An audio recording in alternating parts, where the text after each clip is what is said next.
Hi everyone, it's Grandma again, and today I'm reading a story out of a book that's called Illumination Presents Minions 5-Minute Stories. There's actually 6 stories in this book. The first one is Despicable Me, the world's greatest villain. So here we go.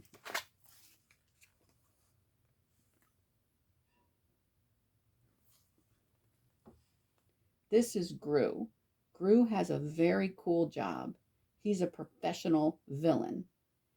He has a freeze ray, a big black house, and a scary dog named Kyle to prove it. Some people have basements or cellars or just a lot of dirt under their houses, not Gru.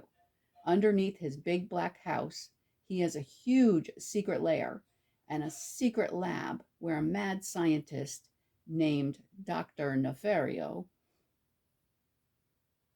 and an army of little yellow minions work on Gru's villainous plans.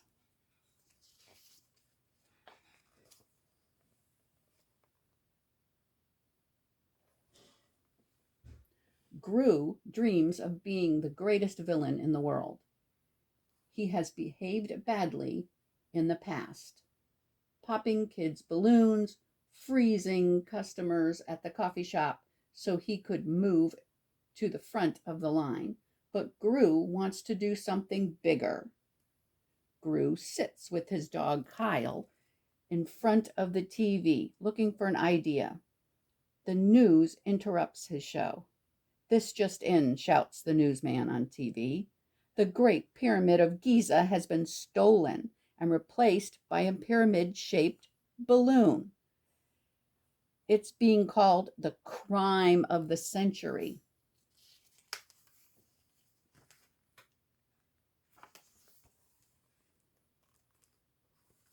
The phone rings.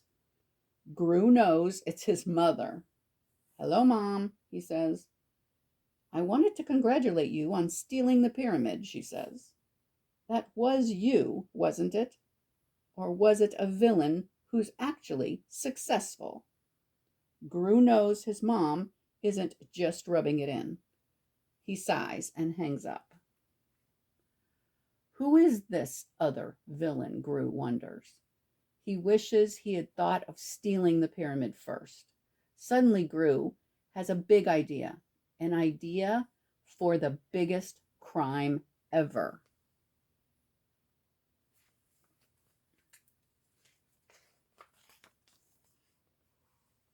Oh, there's the minions right there. And that's Dr. Nefario and Gru. He runs down to his secret underground lab to tell Dr. Nefario and the minions his big plan. "We are going to find a shrink ray. We will then pull off the true crime of the century. We are going to steal the moon," he tells them. The minions all cheer. This is the most villainous idea they have ever heard. "Once the moon is mine," explains Gru, "the world will give me whatever I want to get it back, and I will be the greatest villain of all time." Dr. Nefario isn't so sure about this new plan. They have to find a shrink ray and build a rocket to go to the moon. Those things are expensive. "Hey, Gru," the mad scientist whispers, "I don't see how we can afford this." Gru just shrugs. He has a plan for that too. Gru goes to the Bank of Evil to get a loan. In the lobby, another villain is waiting for a loan too. Gru doesn't like the look of him. He has a nerdy haircut. "Hey, I go by the name of Vector," the other guy says. "It's a mathematical term. I'm committing crimes with both direction and magnitude." Vector shows Gru the piranha blaster he invented, but Gru is unimpressed. He doesn't want a friend. He just wants to steal the moon.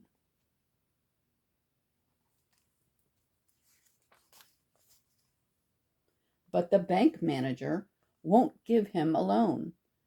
There are lots of new villains, he says, like that young fellow out there named Vector. He just stole the pyramid. Gru can't believe his ears. Gru decides to officially make Vector his nemesis. Since Gru can't afford to buy a shrink ray, he does what most villains would do. He steals a shrink ray. The minions help him steal it, but just when Gru is about to fly away with his new gadget, he hears a buzzing sound. Bzzz. A laser cuts a hole in the top of Gru's plane. Then a giant claw reaches in and steals the stolen shrink ray.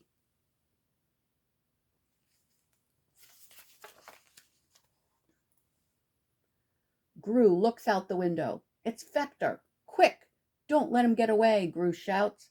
The minions fire everything they've got at Vector's shiny white plane, but Gru's nemesis easily dodges them. A mechanical arm emerges from Vector's plane, holding the shrink ray aimed at Gru's vehicle. Hey, Gru, yells Vector. Try this one on for size. Zzz. A bolt of lightning shoots out of the ray and hits Gru's plane. As his plane shrinks smaller and smaller, Gru begins to plan his revenge.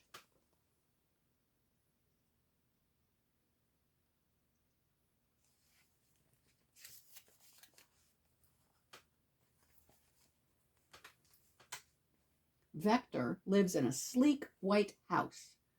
Gru tries to sneak in and steal back the shrink ray, but Vector has too many booby traps. Giant saws pop out and cut the ropes Gru is climbing. A catapult springs forward and tosses Gru back over the wall. There's even a shark that jumps up to bite him. Then Gru sees little girls selling cookies. Vector lets them in while he places an order. Light bulb. Gru now has a new villainous plan.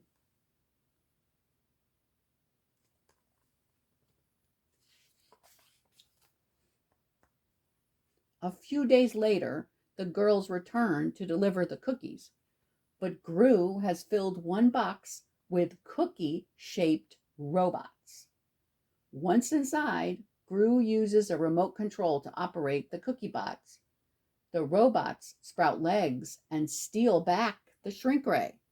Vector quickly realizes the shrink ray is gone, and he starts plotting his own revenge. He has heard about Gru's plan to steal the moon. It's pretty good. Vector decides to steal the moon himself.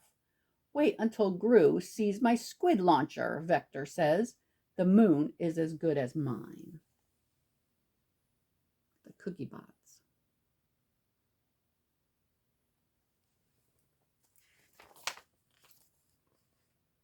Meanwhile, Gru has already put the shrink ray aboard a space rocket. The plan is simple, he tells himself. I fly to the moon. I shrink the moon. I grab the moon. Just as Gru's rocket lifts off, Vector arrives and shoots his squid launcher. The slimy squid sticks to the side of the rocket, yanking Vector along into space. Gru aims the shrink ray at the moon. Bzzzt! It works. The moon shrinks to the size of a baseball. Gru grabs it. Then his nemesis floats by. Vector surprises Gru and steals the stolen moon. Before Gru can grab it back, Dr. Nefario puts in a call to Gru. The shrink ray effect is only temporary, the scientist says. You can't steal the moon. Gru drifts back into his rocket. He smiles out the window at Vector and then blasts back to Earth.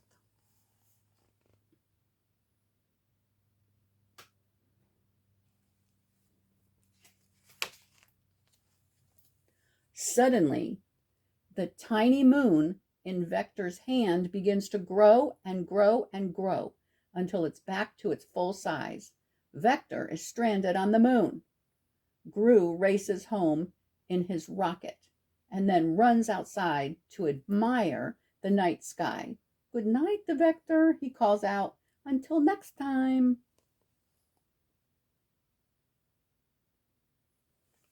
Until next time is right. I love you all.